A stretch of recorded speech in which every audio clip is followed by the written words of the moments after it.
So here I'm just going to go through the very big phylogenetic tree I made based on the shoes around my house. And this is a rooted tree. We can tell it's a rooted tree because there's a present of an outgroup, which we see in this converse here. And the most recent common ancestors are here represented by these orange internal nodes, these orange little squares. And since it's a rooted tree, we can assume that the OTUs with the shortest branches or shortest distances are going to be the most closely related. So these are going to be more closely related than this shoe and that shoe. And anagenesis is being represented by our branches here. And the splitting into two different lineages will be represented by cladogenesis, which I will be referring to as just the word divergence for sake of time. So I'm just going to quickly go through my thought process in making this tree the way I did.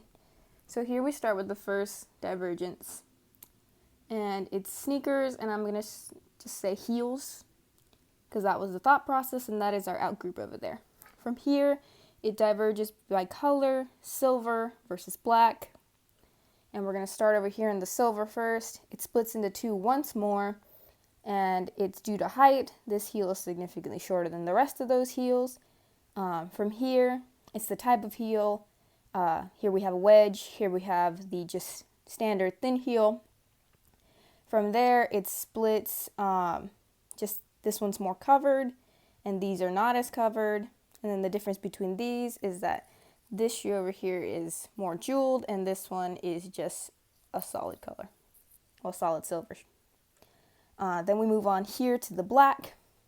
The black here diverges, splits between closed-toed and open-toed, and from there it's lace versus solid patterning.